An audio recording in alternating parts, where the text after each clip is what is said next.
Recovery एजंटचा दहशतवाद आता संपणार.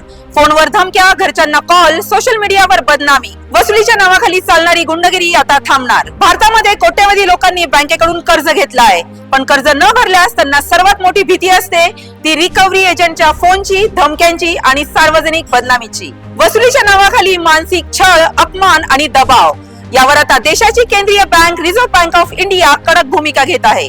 कर्जदारांना सन्मानाने वागणूक मिळावी यासाठी आरबीआयने कर्ज वसुली प्रक्रियेवर कठोर मसुदा नियम जारी केले आहेत. पुण्यात काय चाललंय हे सगळ्यात आधी जाणून घ्यायचंय तर लगेच पुणे लोक न्यूजला फॉलो करा आणि सबस्क्राईब करा. आता पाहूयात आरबीआय द्वारे नियम काय आहेत ते. वसुली एजंट फक्त सकाळी 8 ते संध्याकाळी 7 याच वेळेस संपर्क करू शकतील. नातेवाईक, मित्र, सहकारी यांना फोन सक्त मनाई. धमक्या, अपशब्द, खोटी कायदेशीर भाषा पूर्णपणे बंद. प्रत्येक कॉलची नोंद आणि रेकॉर्डिंग बंधनकारक. प्रत्येक पेमेंट नंतर पावती देणे आवश्यक. ग्राहकांची तक्रार प्रलंबित असेल तर आधी निराकरण, नंतरच वसुली. अधिकृत वसुली एजंटची यादी वेबसाईटवर प्रसिद्ध करणे बंधनकारक. यातून एकच स्पष्ट संदेश देण्यात आला आहे, वसुली होईल पण कायद्याच्या चौकटीत आणि माणुसकी जपत.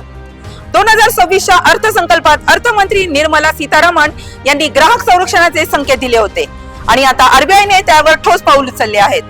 पण प्रश्न एकच आहे, हे नियम खऱ्या अर्थाने अंमलात येतील का?